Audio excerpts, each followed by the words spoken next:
Today we're diving into the global response to Pope Francis's reported death and the unfolding events in the Vatican, a moment that's resonated across the world.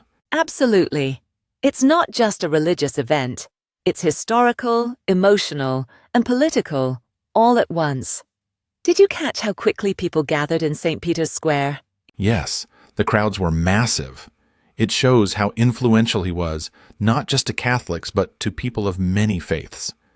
And the Vatican's response was swift. They organized the public viewing with such precision. You could feel the weight of tradition in every detail. What stood out to me was how silent the crowd was. It wasn't chaotic, it was reverent, like the whole world was holding its breath. That silence says a lot. It wasn't just mourning. It was reflection.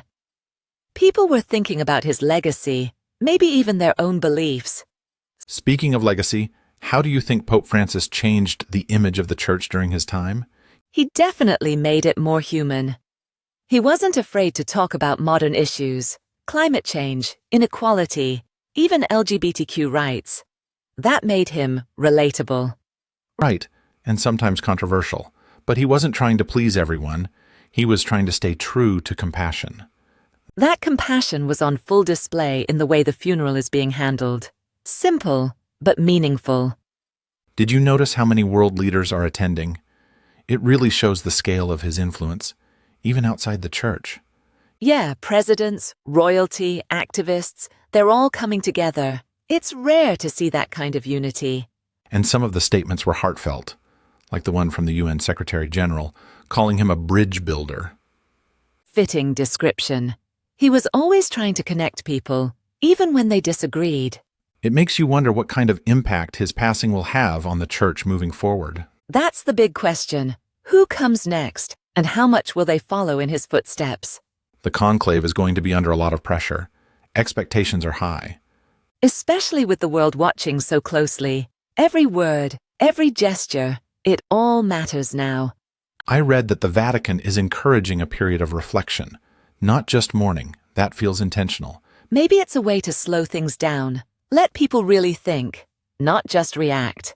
And with today's news cycle, that's a rare thing. People want answers fast, but some moments deserve pause. It's interesting how the Vatican still holds that kind of power. Emotional, symbolic, and cultural. Yeah, it's like a heartbeat of history, and when it stops, the whole world listens. Have you seen how social media is reacting? So many different emotions. Grief, admiration, even debate. That's true. His papacy wasn't without criticism, but people seem to agree he tried to do good. And tried to listen. That's a big part of leadership. Just listening. You know, watching the crowds, it almost felt like people weren't just saying goodbye to a pope. They were saying goodbye to a way of thinking. That's deep. You mean like the end of a more open era? Maybe. Or just the end of an era where moral leadership felt grounded in humility. He did emphasize humility, didn't he? The way he lived, the way he spoke. It was all very down to earth. No flashy robes or dramatic speeches, just presence. And sometimes, presence is more powerful than words. Especially in times like this, when people are confused, grieving, searching. What do you think his biggest legacy will be? I'd say compassion and courage. Compassion to love the marginalized. Courage to stand up for it. I'd agree. And maybe the hope that religion can still be relevant in modern life. That's something he worked hard to prove. That faith and progress don't have to be opposites. So now the world waits for the next leader, the next message, the next chapter. And while we wait, maybe we remember what he stood for and carry a little of that with us. Nicely said. Maybe that's the best way to honor a leader, by living the values they left behind. And staying curious, asking hard questions, choosing kindness, building bridges.